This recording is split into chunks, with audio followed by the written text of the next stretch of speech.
Bonjour et bienvenue dans cette vidéo où nous allons évoquer 5 choses à savoir sur la fibrillation atriale. C'est parti!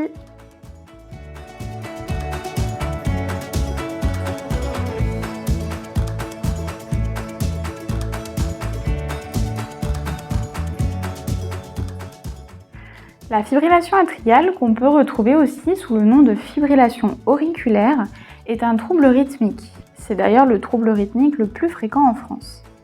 Elle est définie par l'assurance maladie comme ceci. Une activité électrique anarchique et rapide du muscle des oreillettes qui se traduit par la contraction désordonnée et inefficace de ces oreillettes, suivie par la contraction irrégulière et rapide des ventricules.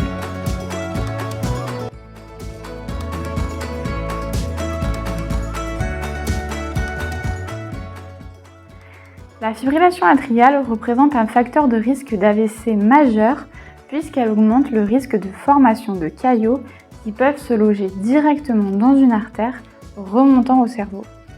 La fibrillation atriale représente 50% des AVC ischémiques, c'est-à-dire des AVC causés par l'obstruction d'un vaisseau.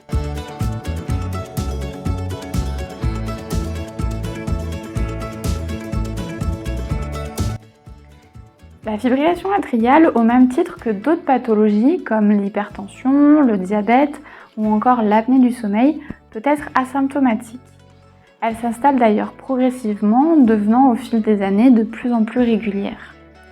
Elle doit soulever des interrogations lorsqu'une gêne ou un essoufflement est ressenti à l'effort, alors que ce n'était pas le cas auparavant. C'est une pathologie à prendre au sérieux.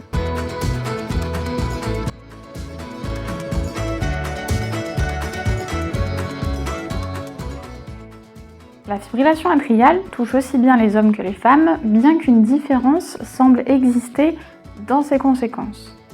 En effet, il semblerait que la fibrillation atriale entraîne plus de risques d'AVC chez la femme.